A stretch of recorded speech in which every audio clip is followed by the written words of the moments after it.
Well, tonight I installed the leaky power steering pump replacement hose, and I figured, well, while I'm at it, let's see what other fluids we're going to leak.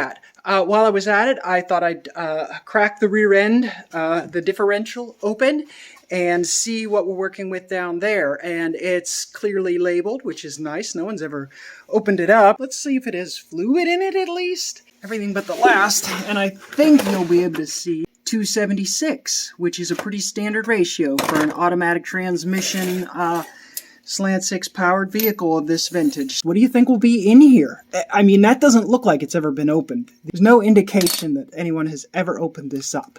So I'm curious, a little scared, but that really looks like, you know, factory tagged. So I got a chisel so I can get an edge here. I'll give you what you need.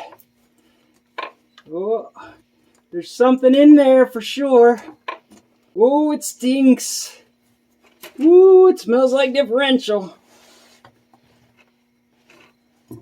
I mean, it's bad, but it's not too bad. You can see where the fluid level was. That's about right. Okay, it was about right.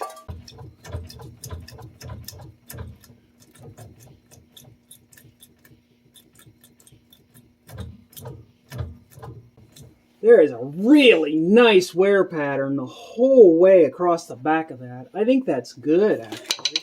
There's a lot of tooth engagement.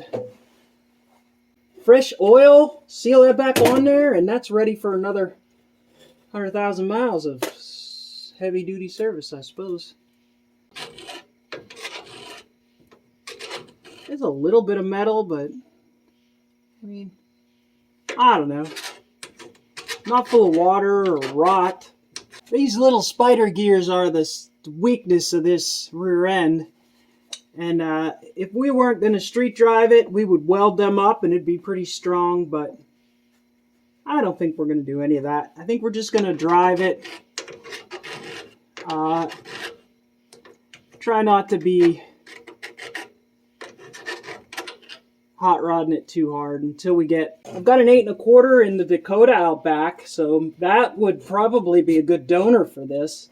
I don't know how much wider or narrower or whatever it is, but I mean, it's a heavy duty rear end there, and you can get a pause traction for an 8 1/4. I know everybody will say you can get a posi for this. Good luck finding one, and if you do, you're spending $1,000. And I don't think I think that was probably 1990s money, $1,000 for the damn thing. At this point, just if you need it, just get something bigger. Leave that pause attraction 7 1/4 for the treasure hunters. Our freshly painted rear end gets Master Pro 8090 gear oil. We'll fill that up till it pukes a little out. There's our 276 tag. It's just an open one tire fryer. And hey, you know, you run what you brung. Well, I'm out here working on a secret project. We have a little bit of problem with the, let's see if you can see it. The tumblers are kind of bent. Some fool stuck a drill bit in there trying to... Okay, it was me. This was jamming up. They get old. And then the key doesn't come out. It doesn't turn. We got a new one. Look how shiny. That's some kind of anti-theft thing to pull the ignition. Oh. I don't know what to do with that. I thought it would just go in. Darn it. Reverse is the installation of something. Now, how the heck? What do I got to do? Take the key out? Can't get it to go. Dang it. It's got this fork sticking out of it right there. Do I got to take the key out? Can't do this with one hand. Goodness gracious. Yep, that's the issue. Can't have the key in it. Okay, so when the key is not in it,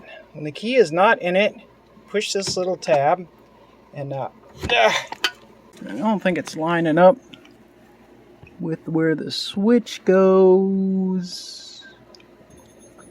Switch needs to come forward just a little bit. Got to be in just the right location to line up these two little tabs. There! Haha! Now, ho ho ho! Ho ho ho!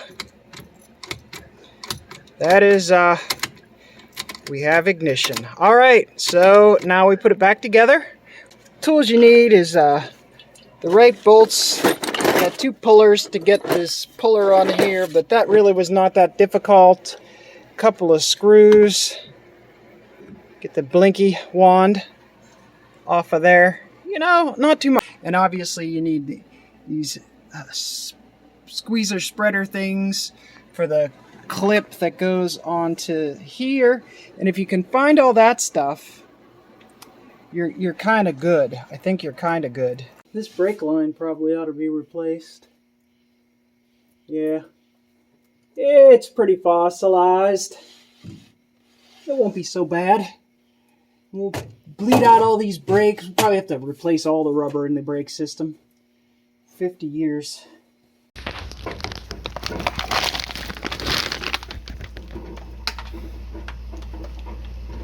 Okay, I can't really see what you're doing. Well, right now I'm trying to get the clip that retains the line onto the bracket. We're talking about brake line here because the flexible brake line needed to be replaced. Down. Look at this guy running across the floor. He's just a little lagger. You see that? Where'd he go? This thing had lowering blocks on it, and we had to pull them out. We got these big long bolts there with spacers on them, but we got new bolts. We got to replace those. And Kim is doing that right where I can't really see it from this side. Kim's been under the car where I tried to get under there and just didn't have much success. So looking like the original line, I don't know. Might be something else. And it leaked somewhere? It did not leak. It's just... Yeah, it's like 51 years old. And that wheel cylinder is leaking. So Okay. I figure we should just drain the system completely down. Put in, you know, like if you're going to do it, just do it end to end. I don't want to be broke down with a busted brake line. And this way, if we, you know, people are like, oh, just having front brakes is good enough. Screw that. I want working front, working back. This way, if we have a failure in some part of the system, everything else should still be able to work. Not on its last freaking leg. Stand back. This is when it goes flying. There it goes. Ta-da! Oh. It's a different part. This one is... Oh, look, it's almost the same direction. Yeah, but Let's see, where's the hole? Where's the hole on the original? Oh, it is. It's not bad. Well, the problem is it comes out and goes this away instead of that away. Oh. Well, this came off like a 87 Chevy Z24. And It didn't come off of it. Well, It yeah, came off a part show. I bought all new lines for the Z24 because somebody put power steering fluid in the brake reservoir. And so all the rubber was messed up. So I bought a whole set to redo the brakes in the Z24. And then I sold the Z24 for nefarious purposes. But I never returned the stuff. So now I have this stuff. It's only been, since I was in my 20s. So let's see, like 20 some years. So these are almost new compared to the 50-year-old ones. But they've never been used. They've never had brake fluid in them. Yeah. So And they certainly never had power steering fluid in. Can't believe somebody did that. Even better. Can't believe somebody did that. I can. It wasn't me though. That's the good thing is that's why I got the car. You had 2 darts and you had a whatever the ones with No, the I had more than 2. oh okay, and then the ones with the crosswise torsion bars. What are those called? Aries K. No. Aspen. Aspen. You had an Aspen. I had an Aspen and a Volare. You had a Volare. Okay. I had a blue Volare that I never drove because the frame was snapped in half. Okay. Or whatever, the unibody was snapped in You half. didn't body us down. Okay. I'm not going to crawl under there with you. When I tried to do that, I couldn't get a good view. So I don't even want to crawl under here with Show you what a line like this looks like. That shows you kind of what the line looks like. That's all the bigger the hole is, even when it's not clogged. You think so? Yeah, I don't know. It's hard to say. There you go. You can kind of see. So it really is only a pinhole in the first place. And I don't think this was in very good shape. But the brake system was still sort of working. What we're going to do with this, we're going to put it in the parts bin. And the new power steering hose. Kim bought one online, I think. So there it is, installed. So no more power steering leak. Ignition switch. Oh, you got the ignition switch was a piece of junk, and It kept jamming. well, the key wouldn't turn, so It was jamming. It was old. so. See, I hold my phone so I can get it. So there is a new. I'm trying to see it. Where is it? A new key switch. The whole thing. So shiny. When you buy it, I didn't know this. You get the whole thing. So now we've got a locking column that works, and we've got a key that works, and we'll be able to start the car in a normal way.